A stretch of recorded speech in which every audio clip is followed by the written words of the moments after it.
Dancing पिल की बात करें तो हमारे जो यंगस्टर हैं डांसिंग पिल इस्तेमाल करते हैं। काफ़ी मकदार में इस्तेमाल करते हैं और जो है इसको इस्तेमाल करके पार्टी को एंजॉय करते हैं, म्यूज़िक को एंजॉय करते हैं, अपने सेक्सुअल रिलेशंस को मेंटेन करते हैं या जो है एक्साइटमेंट को एंजॉय करते हैं। ये एक स्टिमुलेंट है जो बॉडी के अंदर जाता है पिल्स की सूरत में। अब इसको लेने का तरीका ये है कि कुछ लोग ज़ुबान के नीचे रख लेते हैं लेकिन ज़्यादा देर तक नहीं रख सकते, क्योंकि ज़ुबान के नीचे जो है छाले पड़ सकते हैं, बहुत तेज़ केमिकल होते हैं। तो ये जो है कोशिश करते हैं 2 मिनट 3 मिनट रखने के बाद सारी जो है टैबलेट को पानी के ज़रिए या कोल्ड ड्रिंक के ज़रिए जो है वो अंदर लेकर चले जाएं।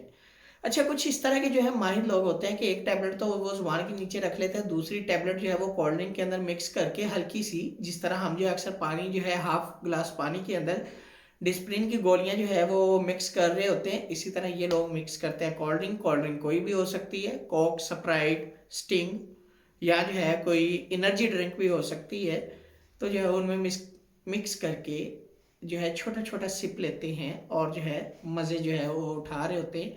अच्छा, पार्टी इंजॉय कर लेते हैं, सारा कुछ कर लेते हैं और पार्टी इंजॉय करने के बाद जब इन्होंने जाना होता है घर, या जो है इनको पता होता है कि अब जो है बहुत ज़्यादा जो है टाइम हो गया, आपको जुगाड़ लगाना चाहिए या जो ये चीज़ से बचना चाहिए। ये जो एक एक्साइटमेंट है, तेज़ी है, इंजॉयमेंट है, इस चीज़ से जो है अब बाहर आना चाहिए, टैबलेट के नशे को ख़त्म करना चाहिए। ये क्या करते हैं, साथ में चर्च का इस्तेमाल करते हैं। एक तरफ से तो जो है ये क्या करते हैं, बॉडी में जो है वो तेज़ी लेकर आते हैं टैबलेट जो है इस्तेमाल करके, डांसिंग पिल इस्तेमाल करके।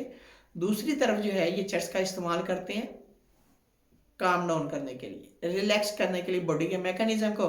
और दोनों के जो है मिक्सचर से होता ये है कि इनका ब्रेन जो है हाईजैक हो जाता है, क्योंकि टैबलेट जो है वो क्या करती हैं, उनके जो है ब्रेन को तेज कर रही होती हैं, चर्च क्या करती है, वक्ती तौर पे जो है स्लो कर रही होती है। और दोनों के मिक्सचर से जो है एक कन्फ्यूजनल स्टेट ऑफ माइंड पैदा होती है, जिसकी वजह से एक साइकोटिक एपिसोड जो है पेशेंट के अंदर पैदा हो जाता है। ऐसी आवाज़ें सुनाई देना शुरू कर देती जिसमें का जो है हकीकत के साथ कोई तल्लक नहीं होता। ऐसी चीज़ें नज़र आना शुरू कर देती हैं जो हकीकत में होती ही नहीं है। शक पैदा होना शुरू हो जाता है, वहम पैदा होना शुरू हो जाता है, शक आना शुरू हो जाता है। क्यों? बॉडी का मैकेनिज्म तो खुद इन्होंने डिस्टर्ब कर लिया है। एक तरफ जो है हाई कर रहे हैं, दूसरी तरफ स्लो कर रही हैं और जो है बेड़ा गर्क कर रही हैं अपने जो है जहनी हालत का, क्योंकि ब्रेन तो हाईजैक हो रहा है, कन्फ्यूजन स्टेट ऑफ माइंड में जा रहा है। उन्हें पता ही नहीं चल रहा सही क्या है गलत क्या है।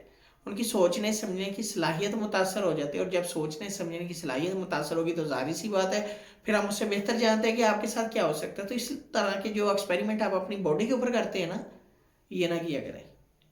अगर आप करेंगे तो वो आपके लिए डिस्टर्बेंस है और बाकी लोगों के लिए भी बेहतर। ये नहीं है कि आप जो है इस तरह के पंगे ना लें, ना जो है इन कामों में पड़ें, ताकि जो है चीज़ें बेहतर हो सके।